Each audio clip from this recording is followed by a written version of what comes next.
নমস্কার বন্ধুরা, আমি পলাশ বিশ্বাস আর আপনারা দেখছেন পলাশ বিশ্বাস ভিডিওস। আশা করি আপনারা প্রত্যেকে ভালো আছেন আর আপনাদের বাগানের গাছগুলিও ভীষণ ভালো আছে। বন্ধুরা, থাম্বনেল আর টাইটেল থেকে বুঝতেই পেরে গেছেন যে আজকে কোন বিষয় নিয়ে আলোচনা করতে চলেছি। হ্যাঁ বন্ধুরা, শীতের বাগানের, শীতের মরশুমি ফুল গাছের বলতে পারেন একটা মানে বিশেষ ফুল গাছ, যেটা ছাড়া যেন শীতের বাগান সম্পূর্ণ নয়। হ্যাঁ বন্ধুরা, গ্যাজেনিয়া।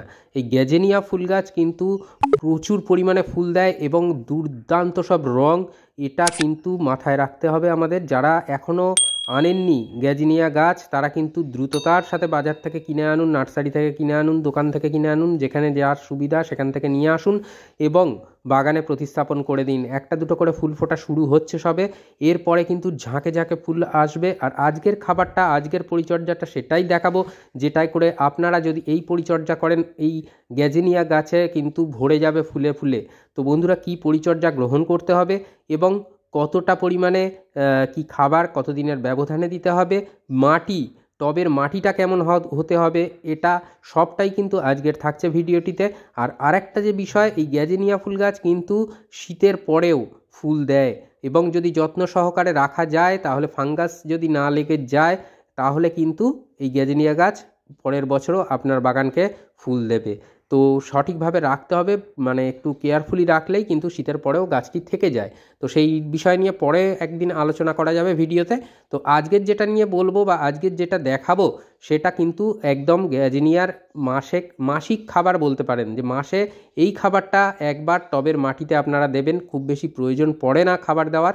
তো তারপরেও বলবো যে সহজ পরিচর্যার গাছ, কিন্তু কিছু কিছু সতর্কতা মাথায় রাখতে হবে এই গাছটা করতে গেলে। কারণ এই গাছ কিন্তু অতিরিক্ত জল পছন্দ করে না, বা জল জমে থাকবে এমন মাটি পছন্দ করে না। আর কখনোই এমন মাটি পছন্দ করবে না যেটা হার্ড বা শক্ত মাটি থাকবে, এমন পছন্দ করবে না। তো মাটিটা কেমন হবে সেটা আগে বলে দিই। যে আপনার বাগানের যে মাটি আছে, সেই মাটি নেবেন একটা টবের 40 ভাগ বা 40% একটা টবের ভরে নেবেন। তার সাথে সম পরিমাণে আপনারা লাল মোটা দানার যে বিল্ডিং কনস্ট্রাকশনের বালি হয়, সেই বালি 3-4 বার ধুয়ে নিয়ে আপনারা কিন্তু সেই বালিটা রাখবেন। তাহলে একটা টবের 80% পূর্ণ হয়ে গেল। বাকি যে থাকবে 20% টবের, সেটা ভার্মি কম্পোস্ট বা 1 বছরের পুরনো গোবর সার, এই দিয়ে টবের মাটিটাকে তৈরি করে নিতে হবে। আর বন্ধুরা, এই গাছটিকে ফুল সানলাইটে রাখবেন। আর সব সময় মাথায় রাখতে হবে একটা জিনিস, যে গাছের যে গোড়া, যেখানটা দেখছেন অনেকটা জারবেরা প্রকৃতির বলা যেতে পারে, এই জায়গায় যেন কোনোভাবে না জল দাঁড়ায় বা জল জমে, যেখান থেকে গাছটার উৎপত্তি হয়েছে, মানে যেখান থেকে বেরিয়েছে। তাহলে কিন্তু নষ্ট হয়ে যাবে, ফাঙ্গাস লেগে বা ফাঙ্গাল অ্যাটাক হয়ে নষ্ট হয়ে যাওয়ার সম্ভাবনা থাকে। খাবার দিতে হবে একদম টবের কিনারা বরাবর। আমি ভিডিওতে যেটা দেখাচ্ছি, একটা 8 ইঞ্চি টবে, একটা 6 ইঞ্চি টবে আছে। তো এই দুটি টবে আমি কিন্তু খাবার প্রদান করব এবং সেই জন্য। আর এইটা দেখুন, ফুল হয়ে যাওয়ার পর ঠিক সুন্দরভাবে এরকম কেটে ফেলবেন। তাহলে না হলে কিন্তু এখানে বীজ তৈরি হবে, সেখানে অনেকটা এনার্জি যাবে গাছের, আর তার জন্য কিন্তু ফুল আসা কমে যাবে। এইভাবে কেটে দেবেন, তাহলে দেখবেন গাছ সাইড থেকে আরও ডালপালা ছাড়ছে, আরও বুশি হচ্ছে। আর বেশি ঝোপালো কী করে হবে, সেই খাবারের পরিচর্যা কিভাবে করতে হবে। মাসে একবার এই খাবারটা দেবেন। মাটি খুঁড়ে নিয়েছি, দেখতে পাচ্ছেন। মাটি খুঁড়ে নেওয়ার পরে খাবার দিতে হবে, দিয়ে আমরা মাটির সাথে মিশিয়ে দেবো খাবারটা এবং তারপরে জল দিয়ে দেবো। এটা মাসে একবার দিতে হবে। কিন্তু এছাড়াও আরও কী কী খাবার দিতে হবে ভিডিও চলতে চলতে আমি বলছি। একটু আপনাদের মূল্যবান সময় থেকে কিছুটা সময় নিচ্ছি, কারণ এইভাবে যদি পরিচর্যা করতে পারেন, তাহলে দেখবেন যে খুব ভালো থাকছে। অনেকে বলেন গ্যাজিনিয়া গাছ নিয়ে আসে কিন্তু পচে মারা যায়। সবসময় যেখানে গাছটা বসাবেন না, সেই জায়গাটা থেকে টবের কিনারার দিকে ঢালু রাখবেন। অনেকটা পিরামিড টাইপের করতে পারলে খুবই ভালো হয়, মানে মাথাটা একটু উঁচু থাকবে, যেখানে গাছ প্রতিস্থাপন হবে টবের মাঝে, এবং চারিধার নিচুর দিকে চলে আসবে। তো এইভাবে যদি রাখেন, তাহলে জল কখনোই ওই গোড়া অবধি গিয়ে পৌঁছবে না। টবে সাইড ধরে জল দিলে কিন্তু সেই জল সুন্দরভাবে গাছ গ্রহণ করবে। তো এখানে দেখুন, খাবার নিয়ে নিচ্ছি দুটো টবের, একটা 8 ইঞ্চি, একটা 6 ইঞ্চি। আমি 8 ইঞ্চি টবের রেশিওটা বলে দিচ্ছি যে কীরকম পরিমাণে নিতে হবে, তাহলে সুবিধা হবে আপনাদের। তো 8 ইঞ্চি টবের জন্য যেটা নিতে হবে, প্রথম যেটা লেদার মিল আছে এখানে, এটা কিন্তু প্রচুর পরিমাণে নাইট্রোজেন যোগায় এবং কিছু মানে আরও অনুখাদ্য আছে এর মধ্যে, যেটা কিনা ফুল আনতেও সাহায্য করে। এই যে লেদার মিল, এটা আপনারা 8 ইঞ্চি টবের জন্য হাফ টেবিল চামচ পরিমাণে নেবেন, হাফ টেবিল চামচের পরিমাণে নেবেন। আর 6 ইঞ্চিতে যারা রাখবেন, তারা হাফ টেবিল চামচের হাফ করে নেবেন। তাহলে দেখবেন যে সঠিক পরিমাপটা আপনারা পেয়ে যাবেন এই লেদার মিল বা চামড়াকুচি সার। এই সারটা কিন্তু ভীষণ ভালো কাজ করে। আর এর সাথে নিতে হবে নিমখোল। 8 ইঞ্চি টবের জন্য নিমখোল নেবেন হাফ টেবিল চামচের সামান্য বেশি, আর 6 ইঞ্চির জন্য হাফ টেবিল চামচের মতন নিলেই হবে নিমখোল। এরপরে যেটা আছে লাল পটাশ বা মিউরেট অফ পটাশ, এটাও হাফ টেবিল চামচ এর মতন নেবেন 8 ইঞ্চি টবের জন্য, আর হাফ টেবিল চামচের হাফ নেবেন 6 ইঞ্চি টবের জন্য। এটা যেটা দেখছেন ক্যালসিয়াম নাইট্রেট, এটা কিন্তু প্রত্যেকটা শীতের গাছের জন্য ভীষণ পরিমাণে দরকার, কারণ এটা যদি দিতে পারেন গাছ দেখবেন তত্তরিয়ে বাড়ছে, ঝোপালো হচ্ছে এবং প্রচুর পরিমাণে ফুল আনতেও সাহায্য করে। এটা 8 ইঞ্চি টবের জন্য দিতে হবে ক্যালসিয়াম নাইট্রেট হাফ টেবিল চামচ, আর হাফ টেবিল চামচেরও হাফ দিতে হবে 6 ইঞ্চি টবের জন্য। আর 1 টেবিল চামচ করে নিয়ে নেবেন হাড় গুঁড়ো এবং যেটা এখন দেখাচ্ছি শিংকুচি। এই যে হাড় গুঁড়ো আর শিংকুচি এটা আর লেদার মিল আর নিমখোল, এই 4টে জিনিস কিন্তু এখানে জৈব বা অর্গ্যানিক রয়েছে। আর 2টো জিনিস যেটা ক্যালসিয়াম নাইট্রেট এবং পটাশ, এটা কিন্তু রাসায়নিক উপাদান রয়েছে। আপনারা চাইলে যারা জৈব পদ্ধতি ব্যবহার করতে চান তারা কিন্তু ক্যালসিয়াম নাইট্রেটটাকে বাদ রেখে তা দিতে পারেন, আর পটাশ অর্গ্যানিক পটাশ ব্যবহার করতে পারেন, বা পরবর্তীকালে কলার খোসা ভেজানো, পেঁয়াজের খোসা ভেজানো, আলুর খোসা ভেজানো জলও ব্যবহার করতে পারেন। তবে একটু দূর থেকে ব্যবহার করবেন, কারণ পচনশীল জিনিস একটু দূর থেকে ব্যবহার করাটাই ভালো শীতের গাছের জন্য।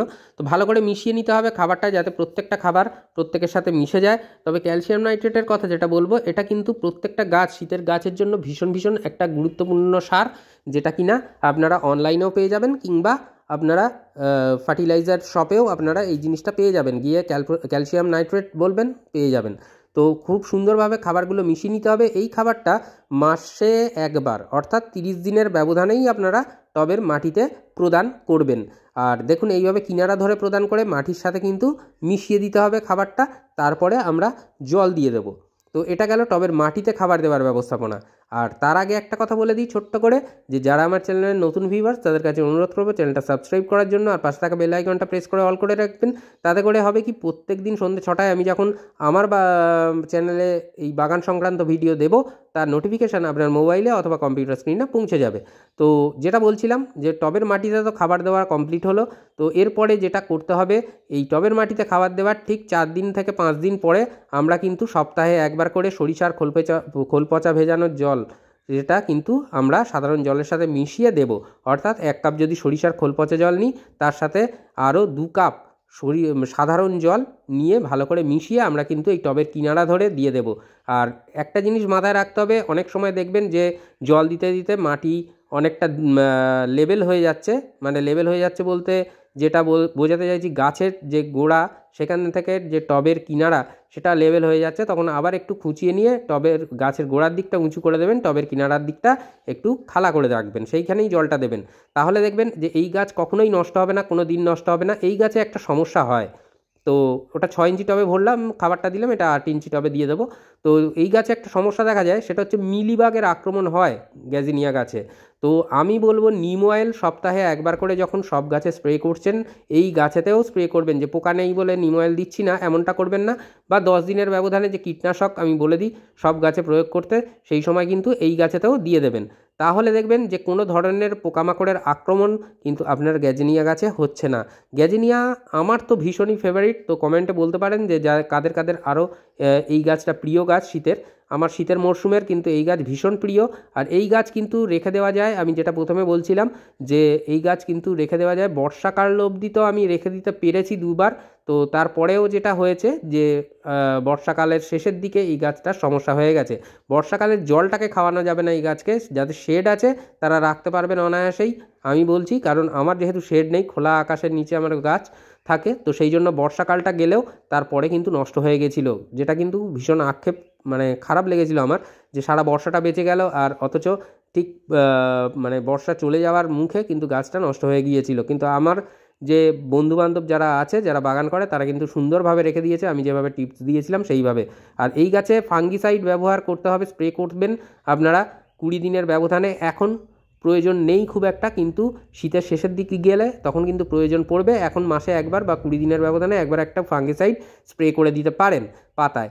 অন্যান্য গাছে গোলাপ গাছে যখন দেবেন তখন স্প্রে করতে পারেন। আর অবশ্যই একটা জিনিস মাথায় রাখবেন যে জল যেন কোনোভাবে হোল্ড না হয়ে থাকে। আমি যেভাবে বললাম মিডিয়াটা সেইভাবে তৈরি করলে একদম সঠিকভাবে গ্যাজনিয়া হবে। আর ফুল সানলাইটে রাখবেন। এই গাছ কিন্তু সূর্যের আলোর সাথে সাথে পাপড়ি মেলে এবং সূর্যের আলো যখন কমে যায় অর্থাৎ সূর্য যখন অস্ত যায় তখন কিন্তু এর পাপড়ি মুদে যায়। তো এইভাবে গাছটা কিন্তু ভীষণই প্রিয় আমার। তো যাদের নেই নিয়ে এসে লাগাতে পারেন গাছটা। আর যদি কোনো ধরনের সমস্যা হয় বাগান করতে গেলে, বাগান সংক্রান্ত যে কোনো সমস্যা হলে আপনার অবশ্যই কমেন্ট বক্সে কমেন্ট করবেন। আর মন চিরসবুজ থাক, পৃথিবী সবুজময় হোক, এই বলে আজকে এখানেই সমাপ্ত করছি। আবার আসছি আগামীকাল ঠিক সন্ধ্যে 6টায়। খুব ভালো থাকবেন সকলে। নমস্কার বন্ধুরা। আর প্রাণ খুলে গাছ করুন, বাগান করুন। নমস্কার, খুব ভালো থাকবেন সবাই।